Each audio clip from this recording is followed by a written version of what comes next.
Seja bem-vindo ao Seminário de Teologia e Vida Cristã Palavra da Vida. Você está em mais um curso de teologia cuja proposta é fazer alargar o seu conhecimento na área teológica, um curso descomplicado, contextualizado, provocativo, reflexivo e que faça sentido para a nossa vida cotidiana, porque entendemos que não só a construção conceitual da teologia, respeitando as correntes da teologia construída nesses quase 2000 anos, mas isso só não é suficiente. Nós pretendemos que a partir do entendimento bíblico, dos conceitos esclarecidos, nós possamos reproduzir isso em uma espiritualidade no nosso cotidiano. A gente vai iniciar hoje então nossa aula introdutória dessa matéria que chama-se Igreja e Sociedade, né?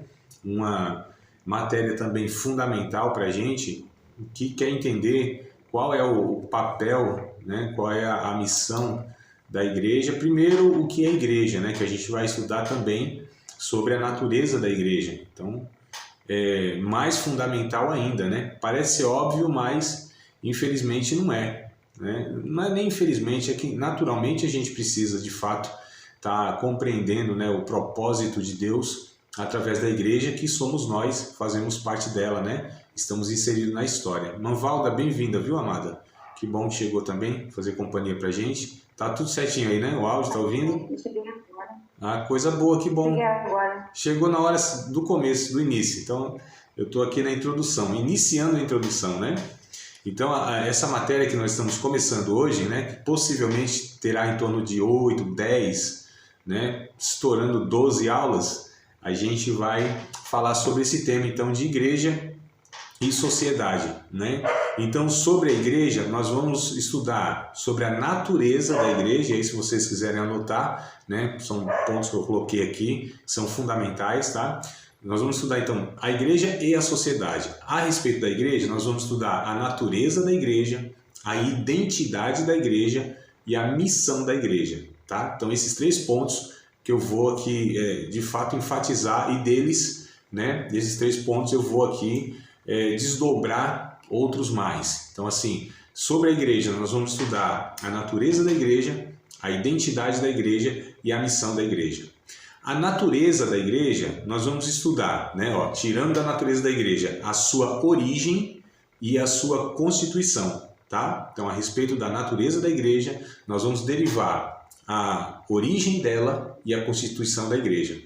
A respeito da identidade da igreja, nós vamos derivar as características, né, identidade, características e espírito.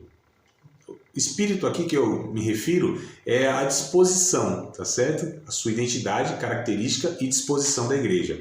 A respeito da missão, nós vamos falar sobre a tarefa e a influência da igreja. Então serão esses 3 pontos principais, mais ainda 2 tópicos de cada um. Só para a gente, de uma forma didática, tá apresentando para vocês aí e depois vocês preenchendo tudo isso aí, tá? A gente precisa... Característica. Tá, vamos lá. Onde que parou? A identidade, né? Identidade, características e o espírito, tá? Então, da identidade nós vamos falar sobre as características e o espírito, né? Que espírito essa igreja tem? Qual a disposição dela? Né? Esse é o sentido de espírito. E a missão, nós vamos falar sobre a tarefa e a influência, tá? A respeito da igreja. Então, sociedade um pouquinho lá para frente, que a gente vai tratar nessas semanas seguintes, é sobre a igreja nesses 3 pontos aqui, tá bom? Essas esferas, né, elas precisam ser discernidas. Quais esferas? São 3, tá? A respeito da igreja, claro. Tudo que eu falar agora é a respeito da igreja e sociedade em outro momento. Então, nós precisamos discernir o que é uma instituição, né? O que é a igreja e o que é o reino de Deus. Então também eu gostaria muito que vocês conseguissem, né? Vou tentar ser mais didático possível para a gente diferenciar. A instituição é uma coisa, a igreja é outra coisa e o reino de Deus também é outra coisa. São 3 esferas diferentes e elas não se misturam, elas são distintas, né? A instituição religiosa que nós chamamos de igreja, mas biblicamente não é tratado assim. Igreja, biblicamente, não é tratado como nós tratamos igreja. A gente se refere a uma denominação, a um prédio e a um movimento religioso, né? Então, quando hoje nós falamos assim, ó, vou à igreja ou à igreja tal, o que a gente se refere? A um lugar específico, a uma denominação e a um movimento religioso. Então, hoje nós nos referimos à igreja dessa forma. Agora, biblicamente, não há essa identificação quando se fala igreja. Quando se fala igreja biblicamente, fala-se de um grupo de pessoas reunidos, ou reunidas, né, melhor dizendo, em algum local, mas são pessoas, tá? Então, que local pode ser esse? Tanto faz. A Bíblia vai dizer que eles se reuniam nas praças, no templo e nas casas. Então, assim, não era o local, a igreja não era definida e não era vista porque ela estava em um local. Não havia um local estabelecido, fixo para a igreja. Isso eu estou falando durante 300 anos, tá certo? Então, até a vida de Cristo, a ascensão de Cristo, né? Atos capítulo 2 lá, até o ano 312, a igreja vivia dessa forma.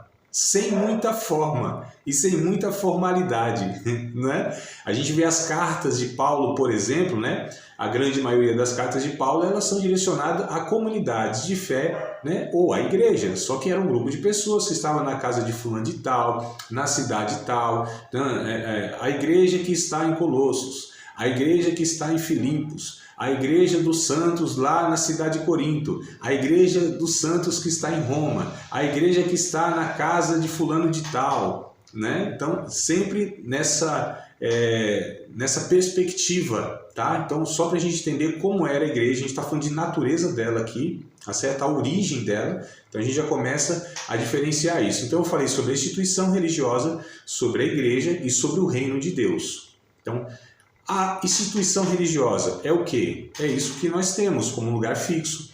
Tem CNPJ, tem dias e horário que se reúne, tem lá uma denominação que diferencia ela de outras, né? Então você tem atividades ali rotineiras. Isso é instituição religiosa. A gente chama isso de organização, tá? É uma organização religiosa que necessariamente não é a Igreja de Cristo. Nesse contexto, existe, claro, né?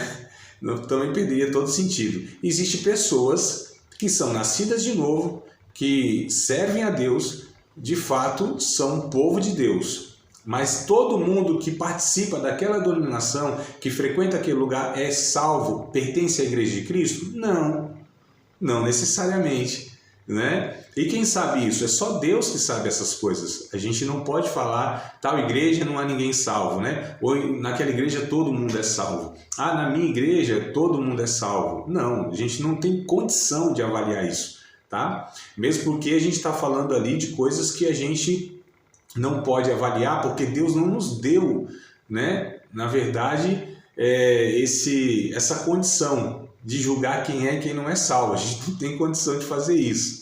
Tá? Agora, lógico, alguns movimentos religiosos a gente estranha muito que pessoas ali elas sirvam a Deus por tantas coisas que são vividas e ensinadas. Aí é outro ponto. Mas o que eu quero distinguir a priori é isso. Instituição religiosa necessariamente não é igreja de Deus, igreja de Cristo, nascido de novo. É uma instituição religiosa. A gente está falando de organização. A igreja, então, é constituída de todos os salvos em todos os lugares. Que parte dessa igreja se reúne aqui, ali e acolá. Entenderam a diferença? Então, a igreja de Jesus, ela é constituída de todos os povos, de todos os tempos, né? Entre os que já morreram e os que vivem, que eles se reúnem, estão espalhados pelo mundo. Então se reúne aqui, ali e acolá. A igreja, então, é esse corpo que a gente chama invisível de Cristo, né? O corpo místico, simbólico de Cristo. Então, essa é a igreja, constituída de salvos.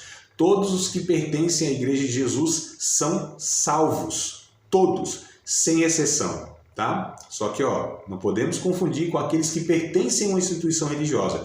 E sim, a gente está falando de igreja no entendimento bíblico, que são pessoas alcançadas pelo Evangelho, salvas, regeneradas, né, e santificadas. Aí a gente tem o reino de Deus.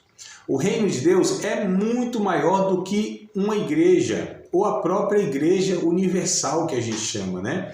Essa igreja católica, não estou falando do movimento do catolicismo romano não, tá? Eu estou falando no sentido da palavra católica, né? Ou a palavra universal quer dizer a mesma coisa, tá? Aquilo que é universal, aquilo que é católico, né? É algo que abrange, então, a todos os lugares, em todos os tempos. Isso é universal. A gente lê um texto de Hebreus, vamos lá para Hebreus, a gente vê essa expressão, né? E esse versículo falando a respeito disso, então, tá? Carta aos Hebreus. Vamos lá. Lá no capítulo de número... Deixa eu achar aqui, né? Capítulo de número 10. Hebreus. Capítulo de número 10. Quando eu falar 10, vocês não entendam 10, não. Vocês não entendam 12. Então, Hebreus capítulo 12. Vamos lá, Hebreus capítulo 12. Versículos número 23. Olha só. Capítulo 12. Versículo 23 de Hebreus. A Universal Assembleia. Olha como o texto ele, né, define. A Universal Assembleia, ou seja, a reunião de todos os salvos, né? Então, universal, todos, Assembleia é reunião. Então, a Universal Assembleia e Igreja dos Primogênitos, que estão escritos nos céus, e a Deus, o juiz de todos, e aos espíritos dos justos aperfeiçoados. Então, olha só, a Igreja de Cristo, ela é constituída de pessoas que têm o seu nome escrito no livro da vida, né? Escrita nos céus aqui. Então, a igreja é definida dessa forma, a Universal Assembleia, né? A Igreja de Deus, tá bom?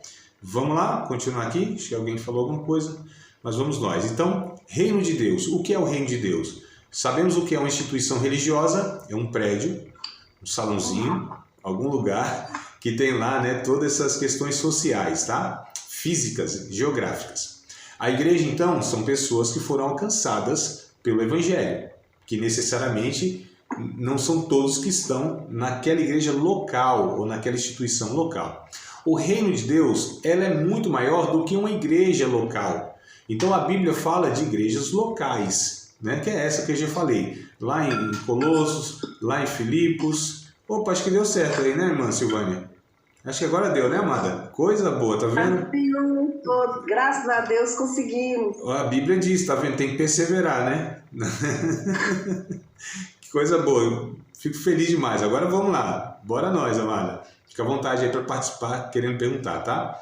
Então, assim, o reino de Deus é muito maior do que a igreja, tá? O reino de Deus são todas as coisas criadas. O reino de Deus não é só o mundo em si, o planeta Terra, são todas as coisas criadas, né? Mas, claro, principalmente a gente está falando desse planeta Terra onde os homens vivem, né? Onde Jesus veio, enfim, onde Deus se comunica com o homem. Então, o reino de Deus é tudo que é criado. Tudo aqui é de Deus, está sob a soberania de Deus, sob o domínio de Deus. Então, percebam, a instituição religiosa, ela não tem finalidade nela mesma, ela não existe para ela mesma. Então, o prédio, a manutenção, a subsistência, né, desse local físico e geográfico não é o importante aqui. Nós falamos, inclusive, 300 anos a Igreja de Cristo viveu sem essas construções, viveu sem esses recursos, sem esses aparatos. 300 anos, 3 séculos primeiro, viveram sem tudo isso, tá? E o que acontece? Ela não existe para ela, né? Nós não devemos nos esforçar para construir esses prédios, para estar tendo recursos materiais, tá bom? Isso deve servir para servir a Igreja de Deus. Então a instituição e tudo que ela carrega, ela deve ser, na verdade, uma ferramenta para servir os salvos, a igreja, que são os crentes, né? E os crentes aqui, ó, os salvos, eles não existem, essa igreja local não existe para ela mesma. Então nós nos reunimos como salvos para celebrar a Deus, para edificar uns aos outros, mas isso não é a finalidade última, tá certo? Essa igreja, esses salvos que estão sendo equipados, que estão sendo amadurecidos, aconselhados, fortalecidos no Espírito, na comunhão, pelos sacramentos, né, que nós chamamos de batismo e santa ceia, né? Não precisa santa não, ceia, pelos dons ali que são repartidos, essa edificação desse corpo que vai aumentando, que vai amadurecendo, que vai se fortalecendo, como Paulo diz em Gálatas capítulo 4. Então esse povo de Deus deve servir o reino de Deus. Então olha só, então não há uma finalidade última nesta igreja, não é para si que ela vive, ela não vive para os seus. Nós não podemos ser um clube fechado, uma bolha social, um povo que não se comunica com a sociedade, com o mundo, né? Com o reino de Deus, que é maior do que nós, amados, tá certo? Então a gente precisa entender isso. Nós fomos chamados para ser sal dessa terra e luz deste mundo, servir este mundo, que é o reino de Deus, que também está sob o resgate pelo sangue de Cristo.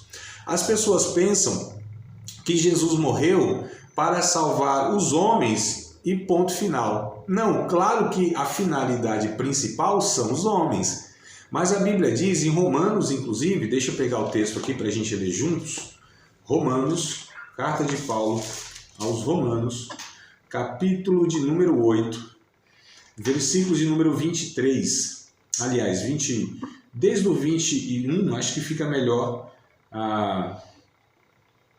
o entendimento, né? Desde o 20, tá? Então, capítulo 8 de Romanos, versos 20 até o 23, diz assim, ó: porque a criação ficou sujeita à vaidade, não por sua vontade, mas por causa do que a sujeitou. O pecado do homem, no caso, né?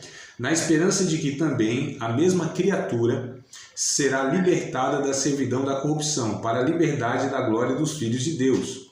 Porque sabemos que toda a criação geme e está juntamente com dores de parto até agora.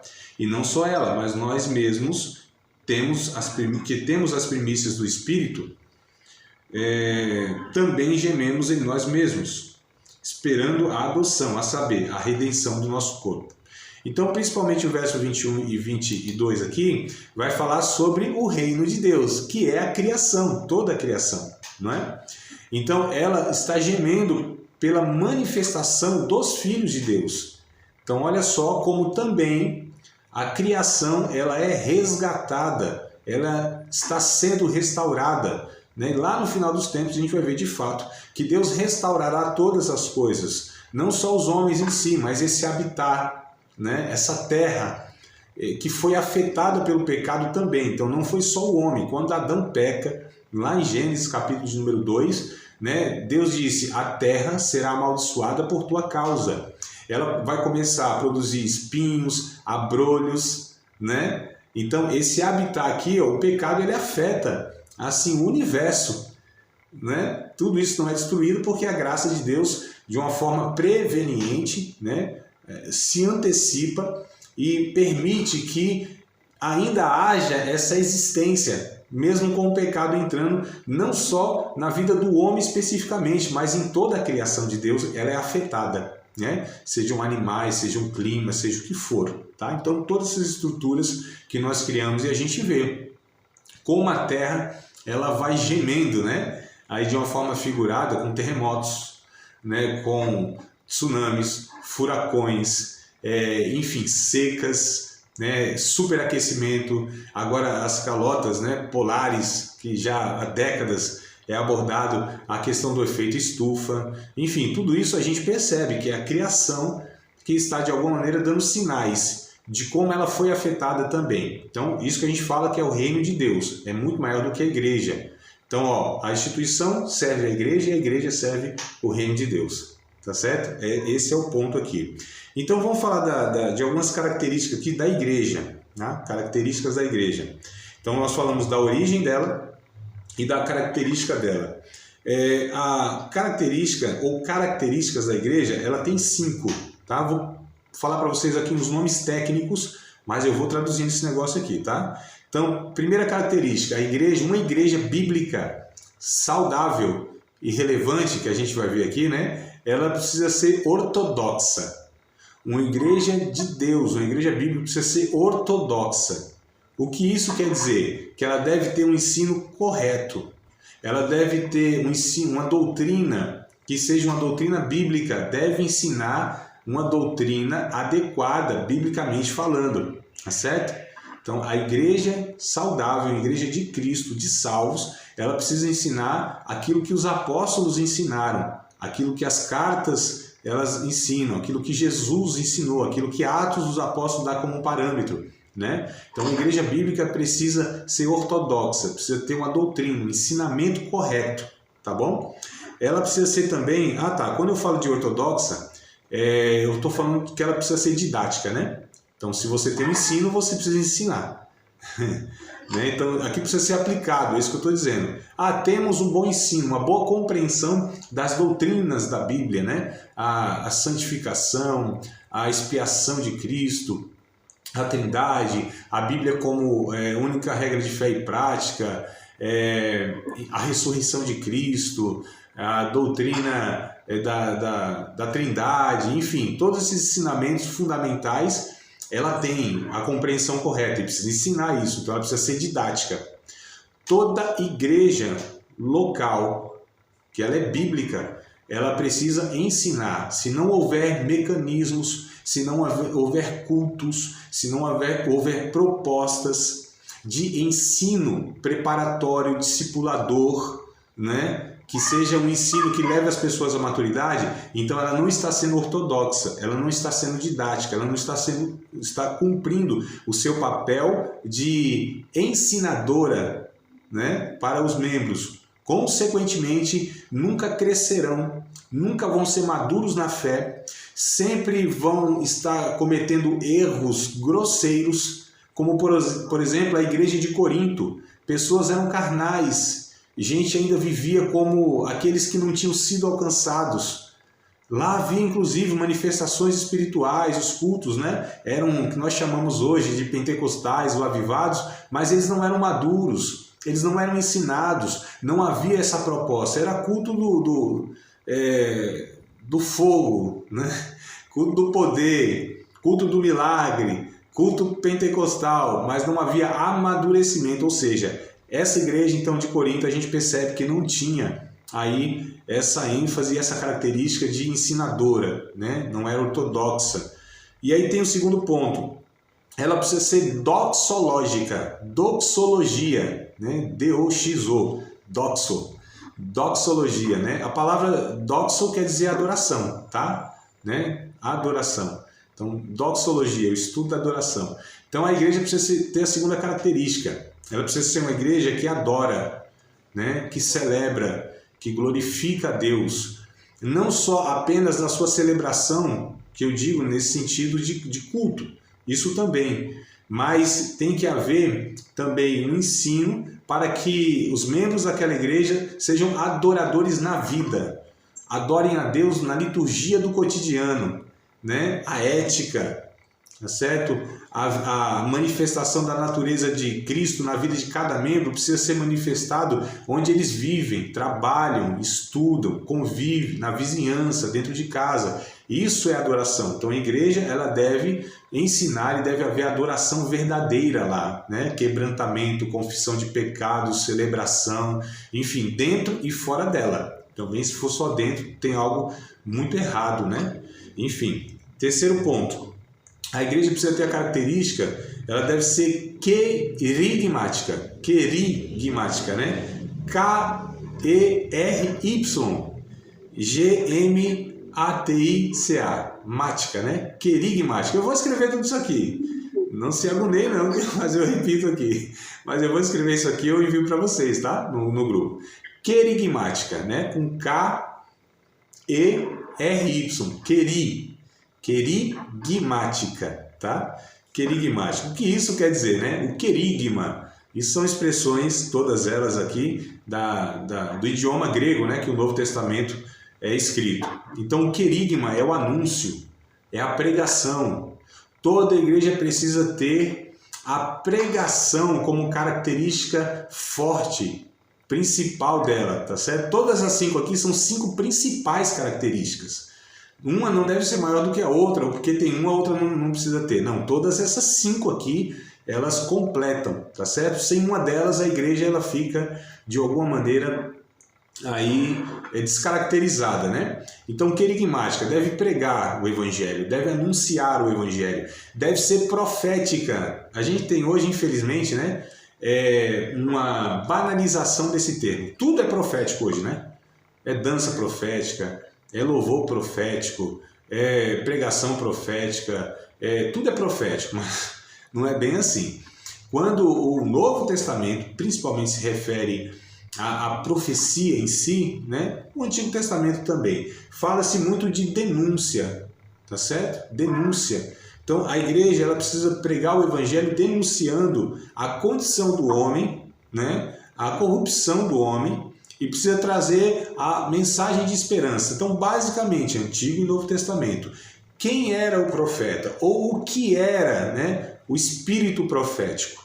Era, de fato, aquele que apontava o erro, chamava o arrependimento e anunciava a esperança da restauração mediante o arrependimento. 3 pontos básicos, amados. Todos os profetas, sem exceção, de Gênesis a Apocalipse, essa é a característica da profecia, né? Bom, então o terceiro ponto, né, é o querigma, esse anúncio, né? Oi? É isso, né?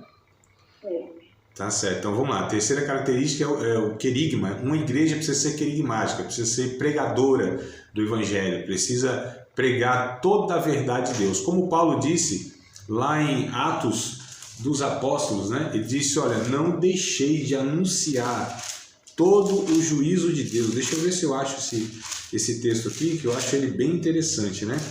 Vou ver se eu acho capítulo de número 26. 26, será? Nossa, não sei se eu vou achar não. Enfim, mas Paulo diz que ele não deixou de anunciar todo o conselho de Deus, dependendo aí da versão, vai estar juízo de Deus, né? Todo o conselho. Mas Paulo diz que ele não deixou de falar tudo aquilo que pertence ao Evangelho, né? Depois eu acho aqui em Atos dos Apóstolos. É Atos 20 e 27. 20 e 27, amado. Boa coisa boa, hein? Tá vendo como é bom ter aluno assim afiado? Ajuda o professor que se enrola todo. Então é 20 e 27, né? É isso, né, meu Valdo? Isso, porque nunca deixei de vos anunciar isso, todo o conselho de Deus. Exatamente, é esse texto mesmo. Obrigado, amada. Então, 20 e 27 de Atos, Paulo disse que anunciou todo o conselho de Deus, todo o juízo de Deus, tudo aquilo que pertence ao Evangelho, né? É isso que a igreja precisa fazer, tá? Não pode ser parcial, a gente não pode escolher uma parte do Evangelho, né? A gente não, uma igreja bíblica, ela precisa ser completa nesse sentido. Tudo que a Bíblia ensina, tudo aquilo que é prioridade, ela deve dar ênfase, né? Não se deve levantar uma bandeira apenas, isso aqui, essa é a igreja do avivamento, essa é a igreja de missões, essa é a igreja da família.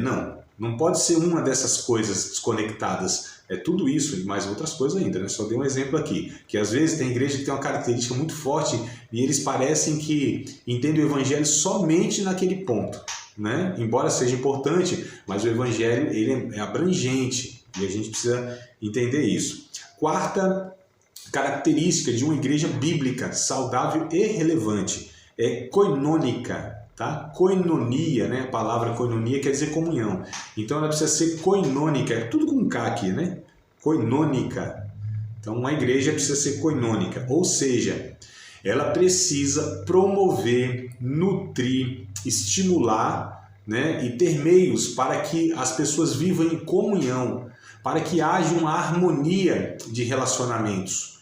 Uma igreja bíblica não pode ser pessoas divididas, pessoas que se ofendem, né, que só vivem se ofendendo, pessoas que olham a outra como quase uma adversária, né? Pelo contrário, amados, nós somos o corpo de Cristo, uma família da fé ali, né, local. Então a gente precisa conviver com harmonia, viver com comunhão, essa é a koinonia. Então uma igreja que ela não tem essa característica também, ela está errando, pecando, não está exercendo, não está manifestando a característica da igreja de Deus, tá? Ali pode ter muita coisa de instituição religiosa, mas, né, não haverá, se não houver koinonia, não haverá ali a característica de uma igreja de Cristo, tá? Então precisa ser koinônica, precisa promover, inclusive, entre as gerações, né? Na igreja a gente tem criança, a gente tem adolescente, a gente tem jovem, a gente tem adulto, a gente tem casado, solteiro, ancião, enfim, pessoas de uma diversidade de faixa etária, de condição social, de dons diferentes, níveis diferentes de maturidade, né, espiritual, níveis diferentes de maturidade da vida. Então você tem uma diversidade enorme e a igreja precisa harmonizar tudo isso. É um desafio, mas é isso que precisa ser feito, tá? Então a quinta e última característica, deixei ela de propósito, por último, né, que é essa que eu quero dar uma ênfase aqui no que vai se seguir depois, tá? Se seguir depois, acho que é redundância, né? Se segue é depois. Então vamos lá. Ela é koinônica e ela é diacônica. Diacônica, vem de diaconia, tá? Diácono, né? Diaconia. Então essa igreja precisa ser serva, precisa promover o serviço, né? Precisa promover a questão do olhar para o outro. Então percebam só que coisa interessante. Uma igreja precisa ensinar o serviço, não só interno, né? Mas o serviço para a sociedade, para o reino de Deus. Lembra no começo? Então, a instituição serve a igreja serve o reino de Deus. E o reino de Deus é tudo aquilo que está fora da igreja, dentro e fora, né? A igreja faz parte do reino de Deus, mas ela não é o reino de Deus. Então, ela deve servir ao reino de Deus, ela deve ser diacônica. Ali os membros precisam aprender que eles devem servir uns aos outros, né? Isso é o básico, porque a gente não vai querer que as pessoas sirvam lá, né, num contexto totalmente adverso, contrário, né, que esse mundão aí sem Deus, se não se serve internamente. Se internamente não há essa harmonia, não há esse desejo de serviço mútuo. Então, ali é o treinamento, né? Então a gente não resume a vida de serviço cristão dentro da igreja. Há ministérios eclesiásticos, há ministérios espirituais na liturgia. Nós não podemos resumir que eu sirvo a Deus na igreja. Tá, mas é só lá? Então tá incompleto, né? A gente precisa entender que o nosso serviço a Deus é em todos os lugares, em todos os contextos e em tudo que eu faço. Então eu não posso ter a mente, o coração e a vida de servo dentro da igreja e onde eu trabalho não, né? Ainda que seja lá um cargo de chefia, de patrão, mas lá precisa ser um servo de Deus. Precisa prestar um serviço aos liderados, né, amados? Então a gente precisa entender essa dinâmica. Nós somos servos, a igreja é serva do mundo. A igreja deve servir a comunidade local. A gente vai caminhar por esse ponto aí, tá? Então aqui, ó, só para a gente dar uma recapitulada para fixar. As características de uma igreja ortodoxa, doxológica, querigmática, koinônica e diacônica. Então nós temos a instituição, chamamos de organização, estou recapitulando, tá? Nós temos a igreja, que chamamos de organismo, porque fala de pessoas, de vida, tá? Então prédio, tijolo não tem vida, né? Então, se é para a gente socorrer uma pessoa e deixar de levantar uma paredinha, deixa a parede do lado, vamos socorrer a pessoa. O ideal é ter recurso para fazer os dois. Mas se for assim, não, ou a gente acaba a construção aqui, ou a gente acolhe e socorre essa família. Ou uma situação emergencial aqui no bairro, na cidade. Não, vamos socorrer aqui. A construção é segundo plano.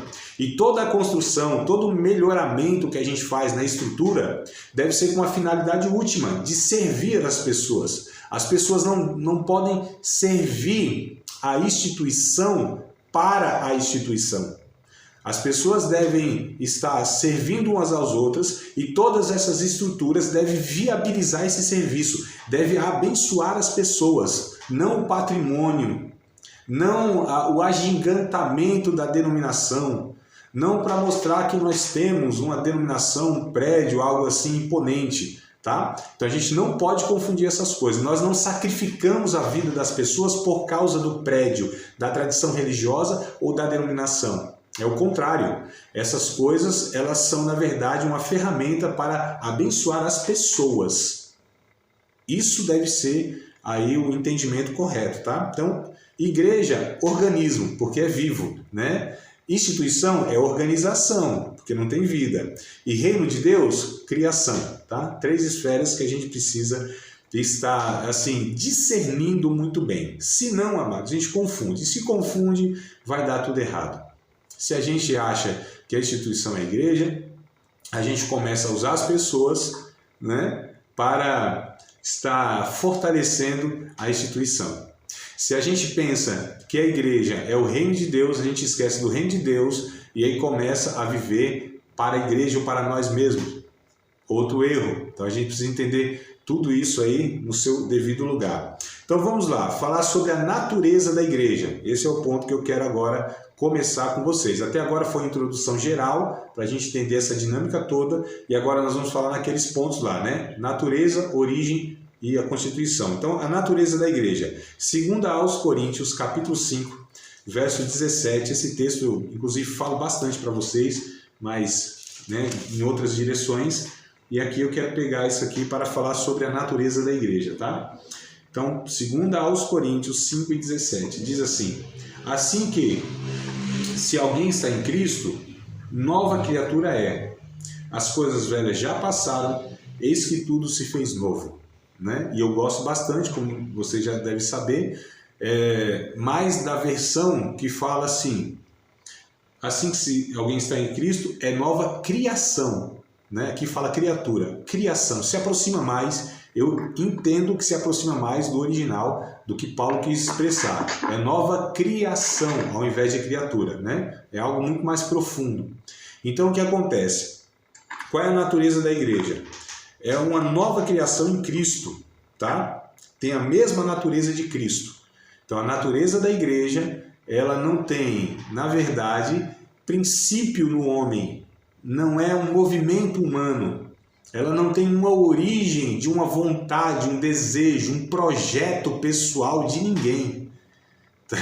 Olha só, a igreja não é o projeto pessoal de uma pessoa, né? A igreja, ela é uma criação em Cristo, porque, lembra, ó, a gente precisa sempre tentar fazer esse exercício aí de ajustar isso. Então, se nós estamos falando de igreja, o que nós estamos falando? O prédio? Não, estamos falando de pessoas resgatadas pelo sangue, pelo sacrifício de Cristo, né? Então, a igreja, ela tem a mesma natureza de Cristo, porque nós somos regenerados e salvos por Jesus, e o seu Espírito habita em nós. Então, a igreja tem a natureza de Cristo, tá?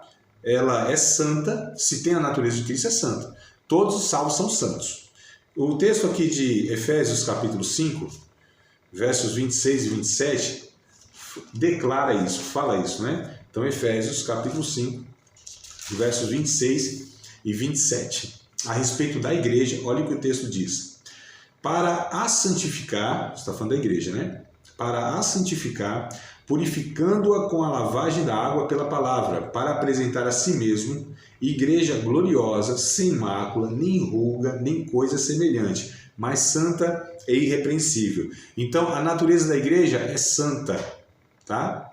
É santa, é separada, é distinta, né? A igreja de Jesus é um povo distinto, chamado, né, para fora do pecado, da corrupção, do egoísmo. Então, essa igreja que é distinta, é santa, é separada, né? Não para viver como alienados, como eu disse, mas para manifestar a natureza de Cristo ao mundo, né, ao reino de Deus. Então, ela é santa, ela é separada, tá bom? Deixa eu ver aqui que a irmã lá está na perseverança mesmo. Se Deus quiser, ela volta aqui com a gente.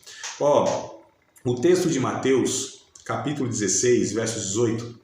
Aqui eu vou extrair a seguinte afirmação. A igreja, ó, ela é santa e ela é triunfante. A igreja é triunfante, amados. Amadas, né? A igreja é triunfante. Mateus capítulo 16, verso 18, Jesus disse: eu edificarei a minha igreja e as portas do inferno não prevalecerão contra ela. Então, a igreja de Jesus, ela é triunfante, ela é vencedora. Ela não perde mais absolutamente nenhuma batalha ao longo, dos séculos aí. Ela é triunfante. O que muitas vezes nós confundimos, mas como que a igreja é triunfante? Se a igreja ali abriu e fechou, não existe mais. Então, nós não estamos falando de igreja, nós estamos falando de uma instituição. Percebam, amado? Nossa, ali era uma igreja e tal, hoje é um bar, hoje é um comércio. Não, calma aí, nós estamos falando então da instituição. Essa instituição pode fechar, pode, enfim, minguar, pode falir, mas a igreja de Cristo não. Ela é triunfante, Não é porque as pessoas que estavam lá, de repente, se locomoveram, foram para outro lugar, enfim, não estão mais lá, quer dizer, mas se a igreja de Cristo, eles são triunfantes, Então, como eu disse, a igreja de Cristo ficou 300 anos sem essas estruturas e estava tudo certo, Então, ela é triunfante, ela é nutrida e capacitada pelo Espírito Santo. A igreja de Cristo, na sua natureza, ela é santa, ela é triunfante e ela é nutrida e capacitada pelo Espírito Santo. Então, não são recursos humanos que faz uma igreja triunfante. Nós não temos os recursos deste mundo como sendo a origem do nosso triunfo. A gente não confia, a gente não se baseia, a gente não recorre, como origem para a nossa vida de igreja, os recursos deste mundo. É o Espírito Santo que nos capacita, é o Espírito Santo que dá os dons, é o Espírito Santo que dá a autoridade, que dá o poder, que dá os recursos para que a igreja ela possa caminhar nesse mundo, enfrentando tudo, enfrentando todos. Então é o Espírito Santo que capacita. Isso não quer dizer que o Espírito Santo não possa estar nos capacitando com instrumentos humanos. Não é isso. Tá? Então a gente precisa entender essa questão, essa dinâmica. O Espírito Santo pode nos capacitar por várias ferramentas, ou por ferramentais humanos, mas nós entendemos, é o Espírito Santo conduzindo. Tá? Não é na força do nosso braço. Não é porque nós temos contato social. Não é porque a igreja tem um político forte lá para pelejar por nós. Infelizmente, nessa época de eleição, mais uma vez, alguns líderes cristãos pensam que a igreja, assim, ela vai perecer se não tiver representantes na política. Ou ela vai ter uma vida mais fácil se tiver essas ligações aí sociais. Não, amados. Não, a igreja de Jesus não depende disso. Jesus é o único que é o sustentador da igreja.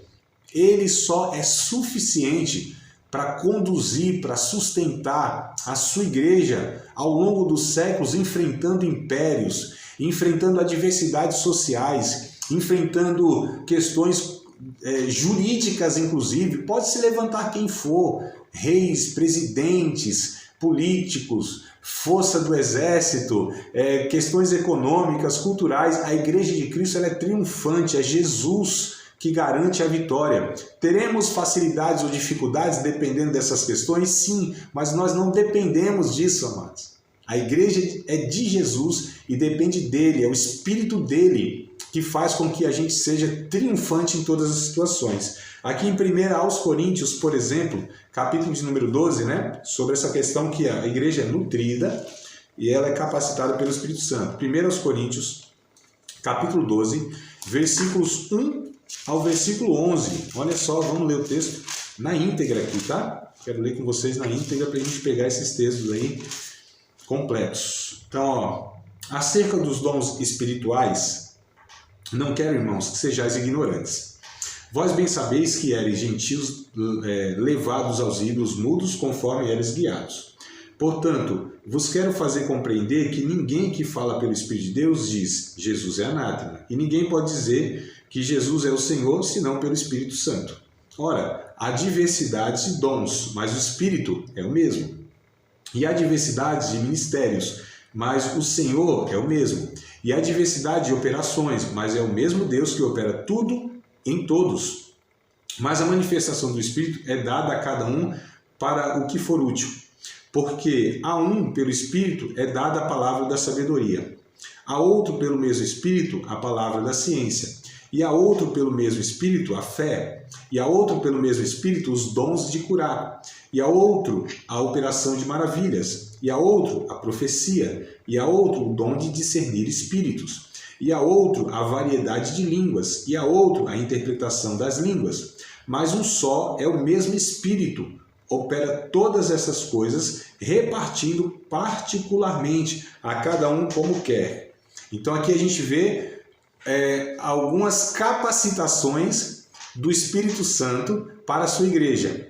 Aí lá em Efésios capítulo 4, versículos 11 e 12, a gente vai ver mais ainda recursos que o Espírito Santo vai dando, vai capacitando, vai nutrindo a sua igreja, né? Então, Efésios capítulo 4, versos 11 e 12. Então, ó, lá em Corinto, né? Lá em 1 Coríntios, a gente vê as ferramentas, a capacitação, que a gente chama de carismática, pelos 9 dons ali, né? A igreja, para edificação interna. Aqui em Efésios capítulo 4, versos 11 e 12, a gente percebe ainda mais capacitação para a igreja, para edificação mútua também.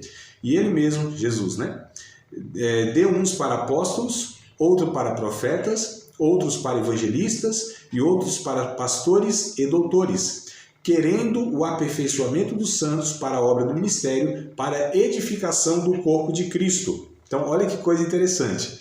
E a gente vai ver ainda mais recursos que o Espírito Santo dá à igreja. Voltando para 1 Coríntios, né? Agora o capítulo 12, verso 28. Então, vamos voltar para 1 Coríntios, capítulo 12, versículos de número 28. É o último, não é o último não, é o antepenúltimo versículo, né? Enfim, vamos lá, 1 Coríntios 12, 28.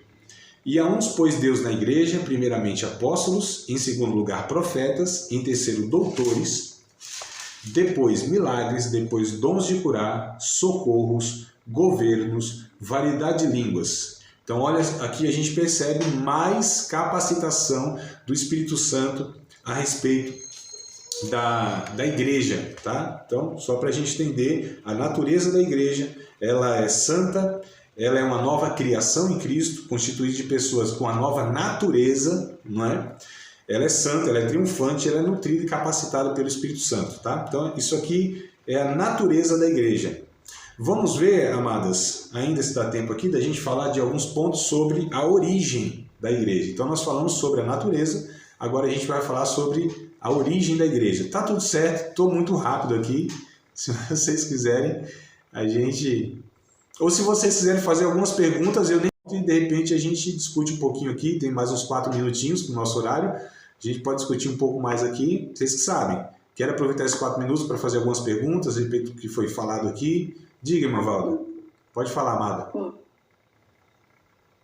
Aqui no tópico número 4 da koinonia, que Sim. é a união, eu vejo, a gente vê tanta coisa no meio dos crentes, né? Sim. Tem um versículo que Paulo fala, eu não sei onde está, eu sei que tem, que diz assim, corrige na frente de todos para que todos tenham temor. Sim. Eu já ouvi muito isso, e por conta desse versículo, assim, houve uma situação que trouxe tanta desunião por conta disso.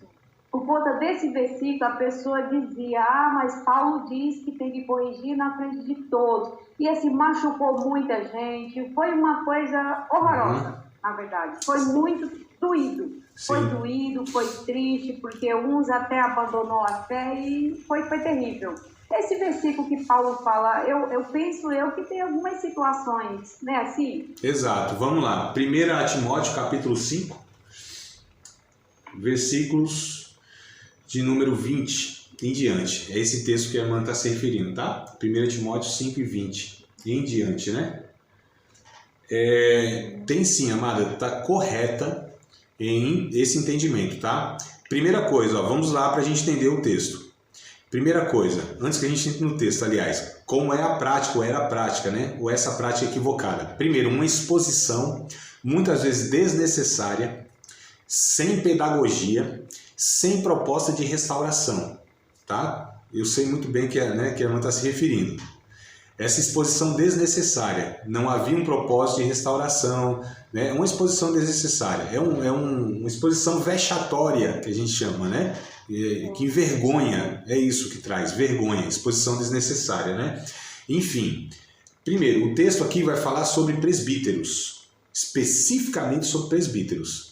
Então, Paulo está tratando aqui de presbíteros, pastores, líderes principais da igreja, que não se arrependem, que não confessam o seu pecado, que resistem à correção da igreja, e aí sim eles devem, então, depois de resistirem todo esse processo de tentativa de restauração, quando a gente lê lá em capítulo 18, se não me falha a memória, de Mateus, Jesus dizendo o seguinte: olha, se alguém pecar contra ti, vai até ele, se ele aceitou, né, a tua correção, ganhaste o teu irmão.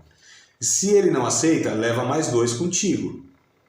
Se ele ainda não aceita essas testemunhas ou as pessoas, isso tem que ser levado à igreja, né? Se ele não aceita nem a repreensão da igreja, então considera como publicano e um gentio. Então perceba que existem os passos, né, de restauração. Tem no mínimo aqui 3 tentativas, ó. Então resistiu a essas 3 tentativas, não quer nada com nada? Aí Paulo diz: aos que pecarem, repreende-os na presença de todos, para que também os outros tenham temor. Só que aqui, se a gente ler o verso 17, 18 e 19, está falando dos presbíteros, dos pastores, né? Que pecam dessa forma e não querem de fato se arrepender de nenhuma forma. Então Paulo diz, tá, então eles pecaram, repreende na presença de todos para que haja temor dos outros. Não há uma proteção para os impenitentes. Não se protege um grupo na igreja, né, em detrimento dos outros. Não se protege nesse sentido. Quando a pessoa se arrepende, seja ela quem for, quando ela peca e se arrepende, deve-se até ser tratado com o mínimo de exposição possível. Não precisa, né, expor a igreja, não precisa todo mundo ficar sabendo, não há necessidade disso. Então, se essa pessoa ela pode ser tratada nos bastidores, isso não está sendo incentivado a questão de encobertar pecados, não tem nada a ver. Essa pessoa vai ser restaurada, vai ser tratada mediante ao reconhecimento, ao arrependimento. Então, quanto menos isso for exposto, melhor para todo o processo de restauração, tá? Então, uma coisa é você tratar nos bastidores das pessoas, outra coisa é encobrir pecados. Não é isso que a Bíblia ensina. Mas, esse texto se aplica aqui aos presbíteros, né? Então, vai falar aqui, inclusive, para não impor as mãos precipitadamente sobre ninguém, para separar ninguém para o ministério, ordenar ninguém para o ministério de uma forma precipitada, porque senão pode acontecer essas questões. Então, olha só, como um texto mal interpretado, ele é mal aplicado, né? E, consequentemente, não tem a proposta para que o texto foi escrito, né? Para o ensino. Então, olha só que essa igreja ela já está errando em algum ponto aqui, né? Em alguma coisa já está falhando. Ao invés de restaurar a comunhão, algumas atitudes ainda prejudicam a comunhão. Então, perceba como é algo inverso, né? Participar de mais uma aula de um dos nossos cursos, Seminário de Teologia, Vida Cristã, Palavra da Vida. Espero que tenha te abençoado, não só alargado o seu conhecimento teológico, mas que tenha também atingido o teu coração para que você possa, a cada dia mais, reproduzir a vida de Deus nas suas relações cotidianas. Se você ainda não é aluno oficial de um dos nossos cursos, se inscreva aqui no contato que vai aparecer do WhatsApp. Também nos siga nas redes sociais, se inscreva no nosso canal, compartilhe à vontade e Deus